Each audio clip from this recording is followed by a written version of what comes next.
औज़ुबिल्लाहिमिनश्शैतानिर्रजीम बिस्मिल्लाहिर्रहमानिर्रहीम।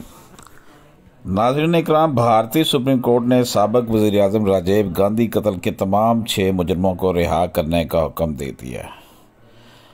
साबिक़ भारतीय वज़ीर आज़म राजीव गांधी को 1991 यानी 1991 में तमिलनाडु में तामर अलैदगी पसंद खातून ने खुदकश धमाके में कत्ल कर दिया था। सुप्रीम कोर्ट ने अपने आला अख्तियारात का इस्तेमाल करते हुए राजीव गांधी के कत्ल केस में गिरफ्तार मुजरमों को 33 बरस बाद रिहा करने का हुक्म जारी किया।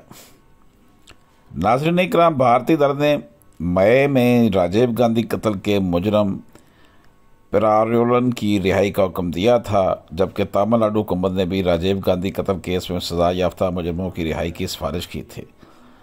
भारतीय मीडिया का कहना है कि कांग्रेस ने सुप्रीम कोर्ट के हुक्म को नाकाबिले कबूल करार देते हुए अपनी कानूनी टीम से मशावरत के बाद आइंदा का लाएअमल सामने लाने का फैसला किया।